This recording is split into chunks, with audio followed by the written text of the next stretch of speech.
everybody, Rue here with the Rue vlog, and this one's a little overdue. I actually filmed this in September of 2019, and I just barely got around to it now to put it out there. But these are my adventures at Star Wars. Well, I know it's not called Star Wars Land. I keep calling it Star Wars Land, Galaxy's Edge. Whatever, it's Star Wars Land. I mean, everything else has land.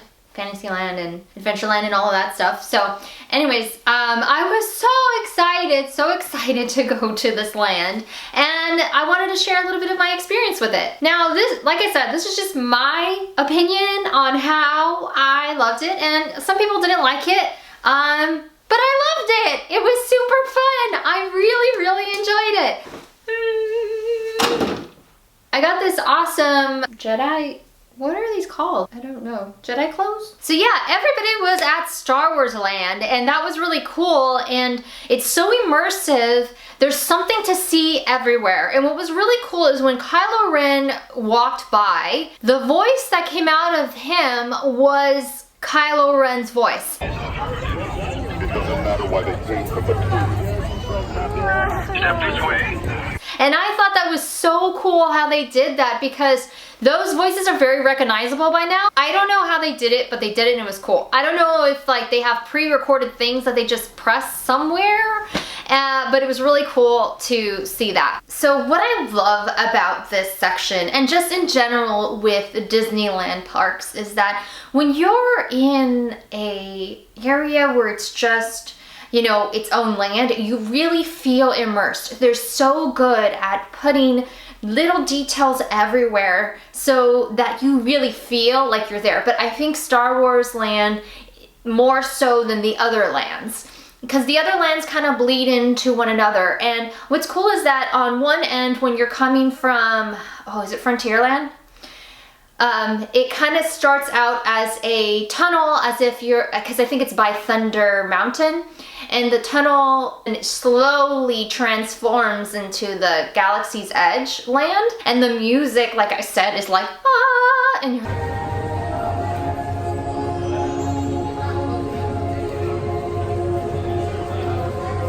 I'm like, oh my gosh, this is magical. Once you're in Galaxy's Edge, it feels like it's completely like cut off from the rest of the other lands. So you really feel immersed in that place. I think it's called Batuu.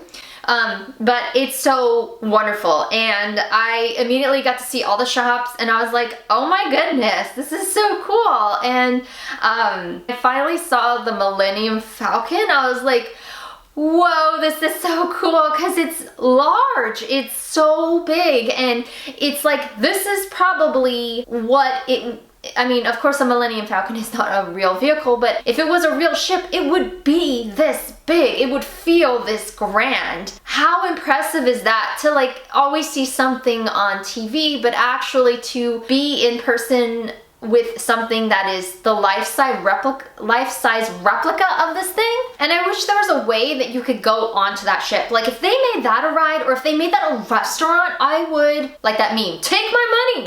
I would be in there. I don't know what's currently in there at the moment. I know that they did add another ride just in January, and I'm not sure where that is in that Galaxy's Edge area. But I just thought, like, I want to be inside that thing, because that is so cool. So on the Smuggler's Run ride, I missed the queue, because I was like, I want to be on this ride as fast as I can. And at the time, the ride wait was maybe 45 minutes, and that could have been doable, but I was just like, no. And so you could go through the back entryway where the exit is, and you can tell the person that you're a single rider. And I love single rider passes. Like, to me, that's like one of the best things about Disneyland I love, is that you can, if you don't want to see the queue, you can just go on a ride pretty quickly.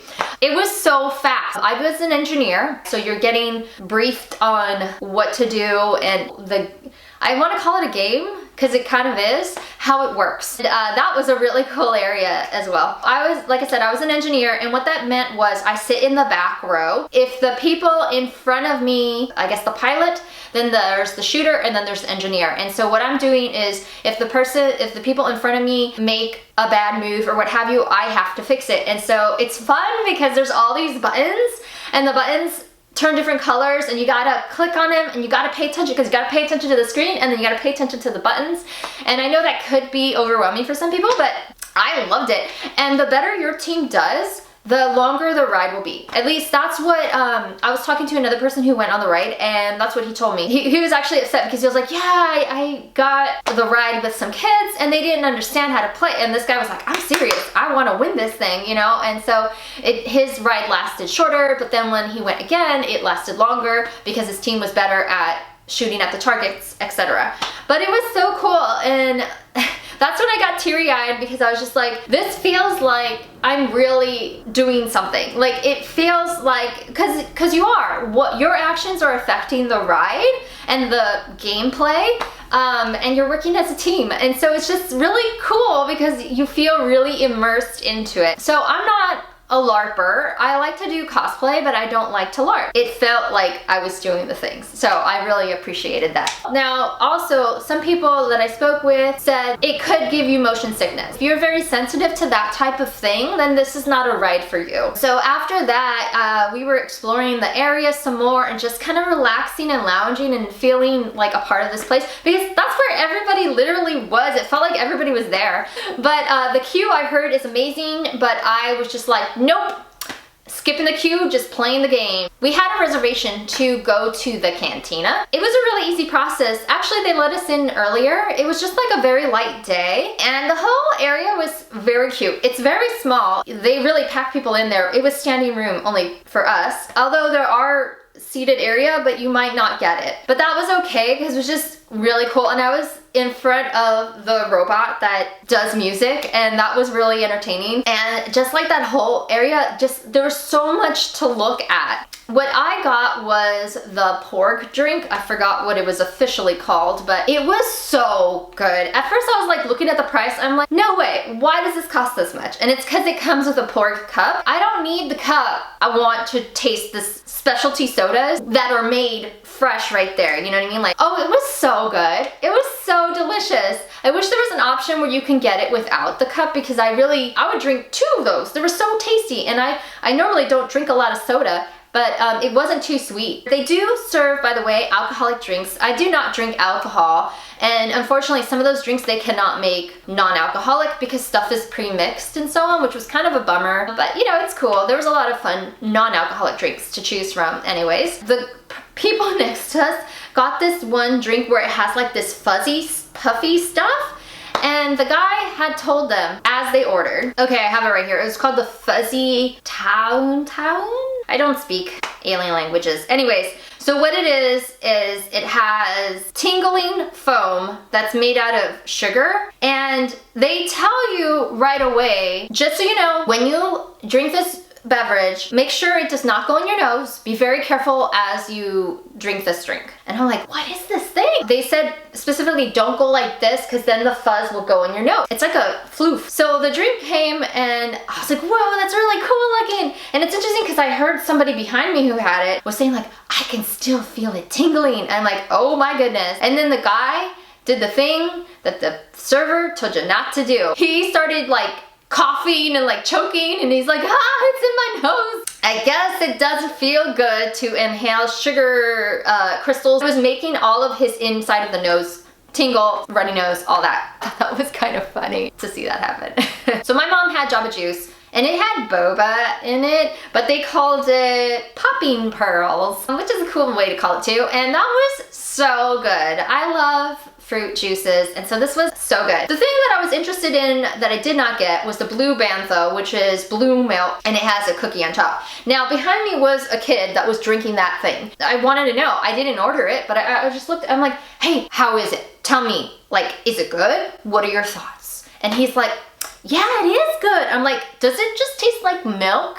He's like, no, not at all. It doesn't just taste like plain milk that's colored blue. Like, it tastes something else. But the cookie is like a chocolate chip cookie with a hole, and it goes on top of your drink, and then you sip your drink and then you can eat the cookie. And I thought that was a really cute way to do that, but it sounded good. Now they do have, yes, blue milk. They have blue milk, green milk, Bubo Wamba, which was a light up souvenir sipper. I asked people about that. I just wanted to know, like, the blue milk and the green milk, like, what is that? And they sold those at like stands outside of the Cantina, and people were telling me that it was just a slushie, that it actually had no milk in it. Now, I don't know if that's true because I didn't get to try it myself. So we left the area for a little bit to catch some other rides, and then we just kind of, the thing is too, is like if you wake up really early to go to Disneyland, by around like 1 o'clock, you're kind of exhausted. I've been known, one time I fell asleep on a bench during a parade because I was just so exhausted. Because you're walking nonstop or standing or doing something. So we were tired later in the afternoon. So we just went back to Galaxy's Edge and just hung out, which was nice. They had like this nice little area where it's nice and cool. There's stuff going on, like there's this like little alien thing that comes out of the watering fountain, and like it was just so pleasant. So everybody, I hope you enjoyed that. I had such a lovely time. I would suggest going and just have fun. Have fun with it. I have yet to try the new ride, and I'm very excited to go back to Disneyland to give that a try. But anyways, this was my adventures in September.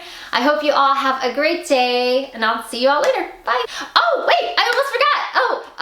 I have a podcast. So if you ever want to listen in, it's a dose of positivity. It's called High Five to That. And I'll put a link in the description. There's 2 types of episodes we have. One is like just good news that me and my husband find that's like worth sharing or people submit, and it's like fun stuff. And then the other type of episode we have is like I interview different entrepreneurs and like, how did you get this thing going? And you know, more like high five to your business, because it's really awesome. So anyways, sorry I forgot to update you on that. And also if you want to follow me on Instagram, I have 2 accounts. Different accounts for different things. There's the Ria's How To, and then there's also the one related to High Five to That. Anyways, have a great day. Bye! Don't forget to hit like and subscribe.